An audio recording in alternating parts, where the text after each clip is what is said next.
নমস্কার বন্ধুরা, আপনারা কেমন আছেন? আপনারা দেখছেন আমার চ্যানেল সুস্মিতা লাইফস্টাইল ইন দিল্লিতে পারফেক্ট কড়ি বানানোর রেসিপি।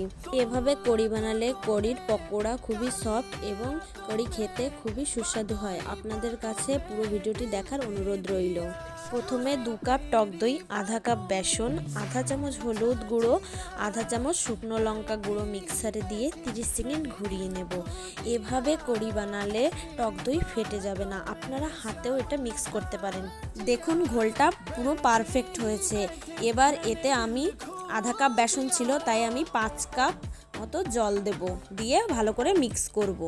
বানানোর জন্য 1 কাপ বেসনই যথেষ্ট। আধা কাপ বেসন আমি টক দইয়ের সঙ্গে মিক্স করে নিয়েছি, আর আধা কাপ বেসন দিয়ে আমি পকোড়া বানিয়ে নেব। আপনারা চাইলে শুধু বেসন দিয়ে সিম্পল পকোড়া বানাতে পারেন, কিন্তু আমার সিম্পল পছন্দ না, তাই আমি ধনেপাতা কুচি, পেঁয়াজ কুচি, কাঁচা লঙ্কা কুচি, 1 চামচ আদা বাটা, লবণ, হলুদ আর বেকিং সোডা একসঙ্গে মিক্স করে পকোড়ার একটি শেপ তৈরি করেছি। এবার কড়াইয়ে তেল বসিয়ে পকোড়াগুলো ভেজে নিচ্ছি। যে কড়াইয়ে আমি পকোড়া ভেজেছি ওর ভিতর তেল আছে, ওর ভিতর আরও সামান্য তেল দিয়ে তেল গরম হয়ে আসলে আমি জিরে আর ধনে ফোড়ন দেব। তারপর ওর ভিতর পেঁয়াজ, কাঁচা লঙ্কা কুচি, আদা কুচি, রসুন কুচি দিয়ে ভালো করে নাড়তে থাকবো। যত ভাজা হয়ে আসলে ওর ভিতর ওই দই আর বেসনের মিশ্রণটি ঢেলে দেব।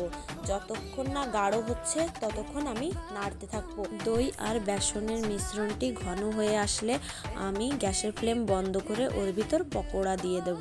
ফোড়নের জন্য একটি বাটিতে সর্ষের তেল গরম করে তার ভিতর গোটা সর্ষে, গোটা শুকনো লঙ্কা, হিং, শুকনো লঙ্কার পাউডার দিয়ে ভালো করে গরম হয়ে আসলে উপর থেকে কড়িতে ফোড়ন দিতে হবে।